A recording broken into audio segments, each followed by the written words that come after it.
a pig, a carousel, a pier, and the end of the Mother Road. Let's head to Santa Monica.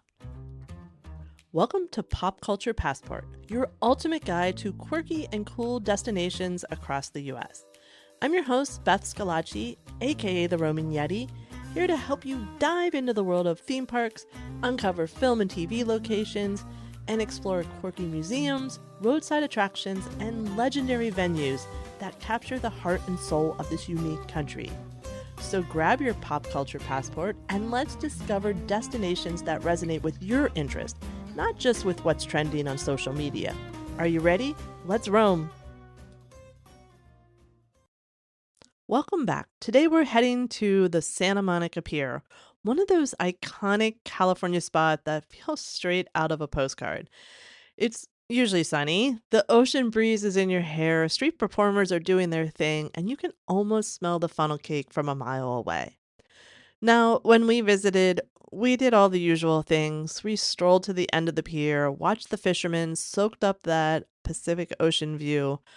But on our way out, something stopped me in my tracks. It was a carousel animal that wasn't a horse.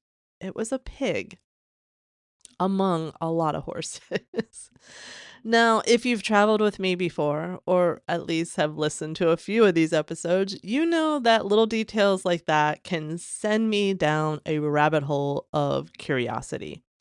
And this one had me thinking about the time we visited the Pavillons de Bercy in Paris, which was a museum dedicated to fairground arts, and also where we learned that there was a difference between German and English carousel horses. So, yes, this is how my brain works. See a pig, think about Paris, start researching the entire history of carousels. You're welcome, or I'm sorry, depending on your on your viewpoint. But don't worry, I'm going to spare you the full dissertation.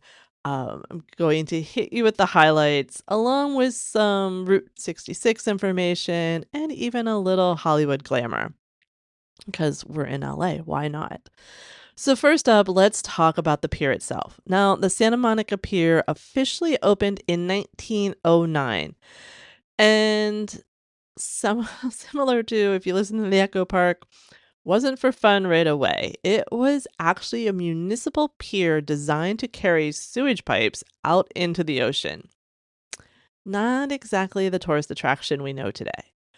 But people being people, locals quickly started using it for fishing and strolling. And then in 1916, Charles I.D. Looff, yes, the same guy who built Coney Island's first carousel, added what was called a pleasure pier. Suddenly, this wasn't just infrastructure, it was an amusement destination with rides, a ballroom, and food stands. Now, here's going to be your little Route 66 tie in. The Santa Monica Pier is what I'm going to call the ceremonial western end of Route 66, also known as the Mother Road.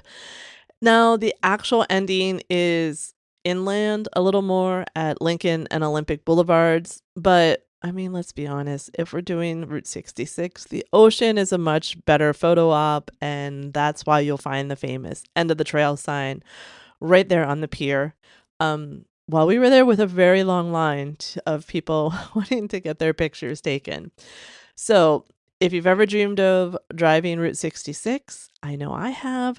This is where you're going to celebrate, standing on the pier with the Pacific and the Hippodrome right near you. And it's going to be a nice celebration when you do that.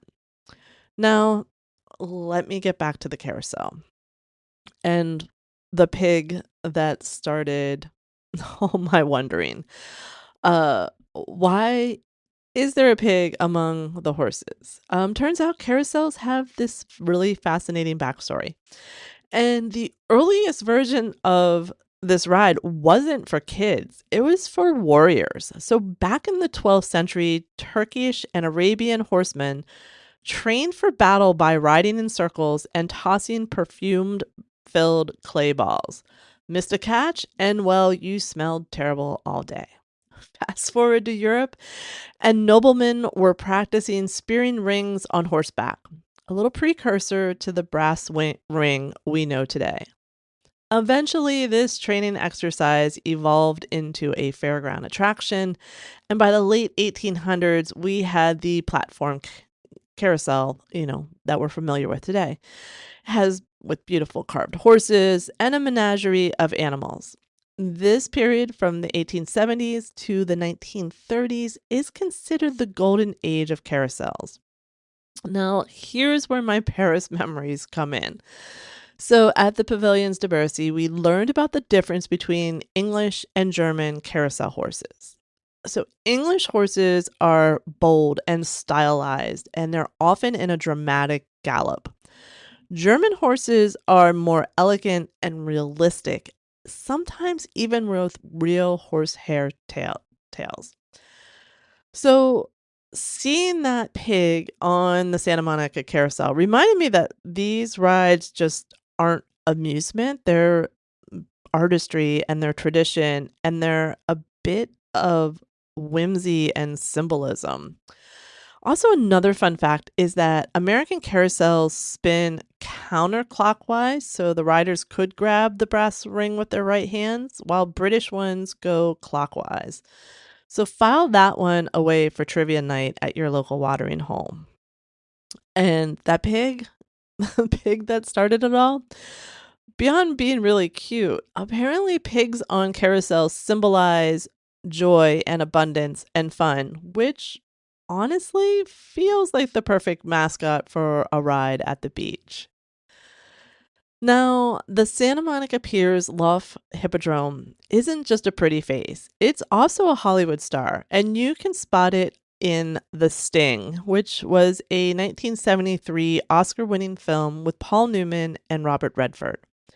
It also appears in the They Shoot Horses, Don't They? From 1969, which uses the carousel's nostalgic charm in a much darker storyline.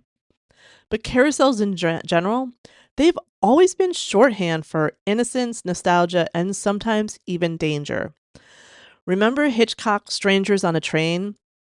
That carousel scene where everything spins out of control? Well, that's just iconic. And then there's Rodgers and Hammerstein's Carousel, opening with that dreamy ride set to the carousel waltz. These rides aren't just background, they're symbols. They capture childhood wonder, the passage of time, and sometimes a touch of melancholy and drama. So, next time you're in LA, take a stroll on the Santa Monica Pier, stand at the end where Route 66 finishes its 2,400-mile journey, and when you walk past the carousel, look for that pig. Snap a picture and tag me on Instagram and let me know what is your most favorite carousel animal you've ever seen. Now, with that, we add another stamp to our pop culture passport. I hope that this episode inspires you to get out and explore all that is quirky and cool, even in your own backyard. Follow, download, and subscribe so you don't miss future episodes. Tell a friend and leave a review if you like what we're doing. It helps the show to grow and more people to find us. You can also follow me on Instagram or Facebook. Just search for The Roaming Yeti. Keep roaming and finding your fun.